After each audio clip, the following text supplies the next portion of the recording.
अस्सलामुअलैकुम। सजाद खान जुदून official YouTube channel और फेसबुक पेज पर आप सबको खुशामदीद।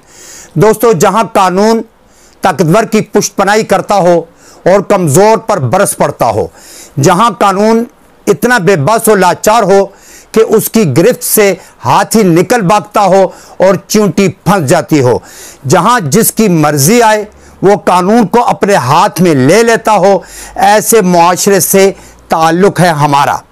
मेरा और मेरे जैसे कईयों का ये मानना है और मैं अक्सर अपने प्रोग्राम्स में भी ये दोहराता रहता हूं कि तमाम इदारों और शख्सियात को अपने दायरा इख्तियार में रहना चाहिए। तजावुज़ करना हमेशा गलत होता है, लेकिन सुनता कौन है? डॉक्टर्स मरीजों को तड़पता छोड़कर एहतजाज को तरजीह देते हैं।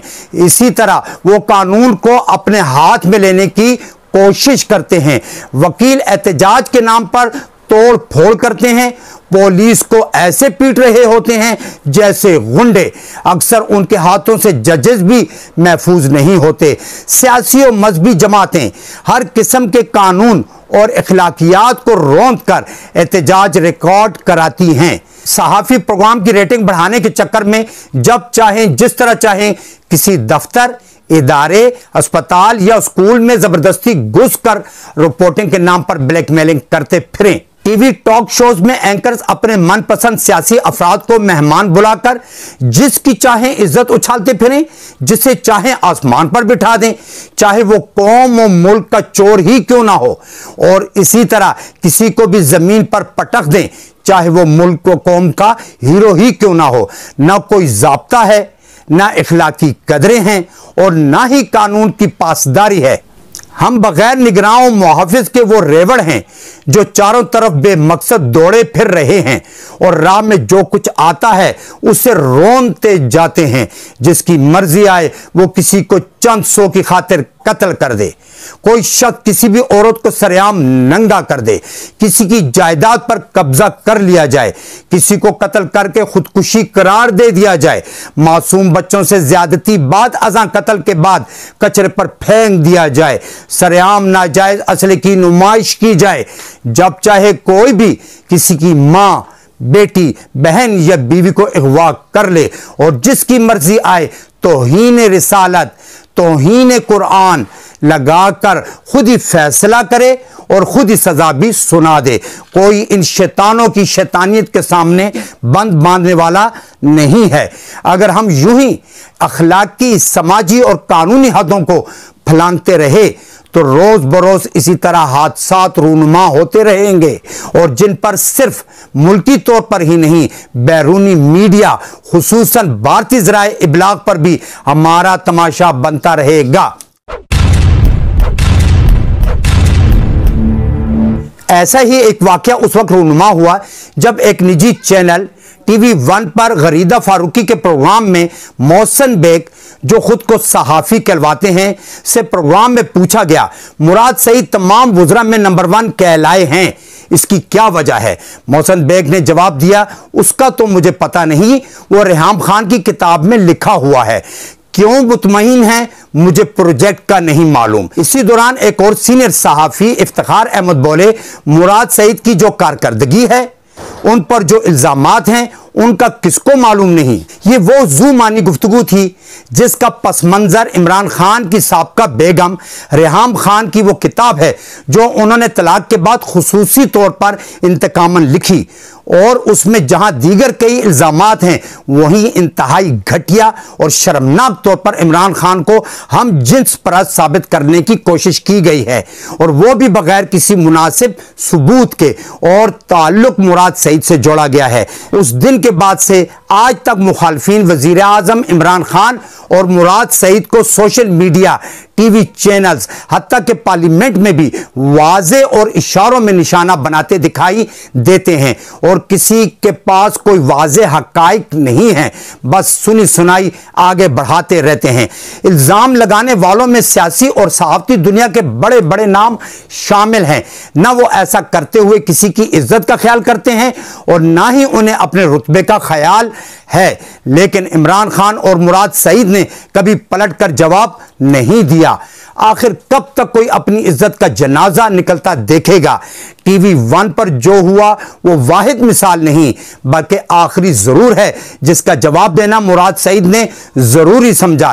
पहले पेमरा ने एक्शन लिया और मुराद सईद की शिकायत पर FIA की टीम ने इस्लामाबाद में मोहसिन बेग की गिरफ्तारी के लिए छापा मारा, जिस पर सहाफी मोहसिन बेग ने अपने बेटे और नौकरों के साथ मिलकर FIA टीम पर असला समेत हमला कर दिया। हवाई और स्ट्रेट फायर भी किए गए, जिससे एक अहलकार बुरी तरह जख्मी भी हुआ। आप इन तस्वीर से हकीकत का अंदाजा बखूबी लगा सकते हैं कि बेग साहब सहाफी हैं या कोई गुंडे किस तरह असला लहरा भी रहे हैं और चला भी रहे हैं। देखा दोस्तों किस तरह से एक सहाफी कानून को अपने हाथ में ले रहा है, और इनकी बॉडी लैंग्वेज भी देख लें,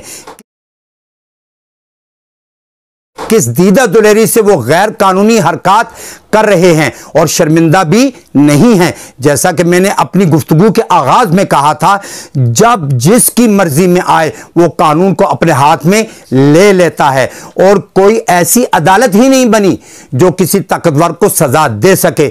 बहुत जल्द सहाफी साहब भी बाहर होंगे और वो पहले से भी ज्यादा दुलेरी से कानून को हाथ में लेंगे, या कोई और, क्योंकि सब समझ चुके हैं कि यहां जिसके पास दौलत, बैकग्राउंड हो और उसे खेलना आता हो वो बच जाता है। बेग साहब ताकतवर ना होते तो किस तरह FIA पर हमला कर पाते, और खेल ना जानते तो इस तरह जमकर कैसे खेलते। ये तो उन जैसों का ही कमाल है। लोगों की इज्जतें उछालो, कानून हाथ में लो और सारा मामला भी दूसरों पर ही डाल दो, जैसे अब हुआ। हुकूमत मुखालिफ तमाम कुव्वतें सच झूठ से बालातर होकर मोहसिन बेग की पुष्ट पर आ गई हैं। मोहसिन बेग को गिरफ्तार कर लिया गया है। उनके बेटे की गिरफ्तारी के लिए छापे मारे जा रहे हैं। जब उन्हें अदालत के सामने पेश किया गया तो जज साहब ने FIA के उस छापा को ही गैर कानूनी करार दे दिया, जबकि सहाफी की गुंडागर्दी, फायरिंग और अहलकार को जख्मी करने पर रिमार्क्स देने से गुरेज कर दिया। यह सब क्या हो रहा है? क्यों हर मामले पर कानून और अखलाकियात से बाला होकर काम हो रहे हैं? इधर एडवोकेट जनरल इस्लामाबाद नियाजुल्लाह नियाजी की मज़कूरा केस पर वजीर आजम को ब्रीफिंग। मोहसिन बेग को पेश करने के बाद अदालत का ऑब्जर्वेशन देना गैर कानूनी फैसला जल्दबाजी में दिया गया है। कानूनी तकाजे पूरे नहीं किए गए, जिस पर हुकूमत का एडिशनल सेशन जज के खिलाफ रेफरेंस भेजने का फैसला भी कर लिया गया है।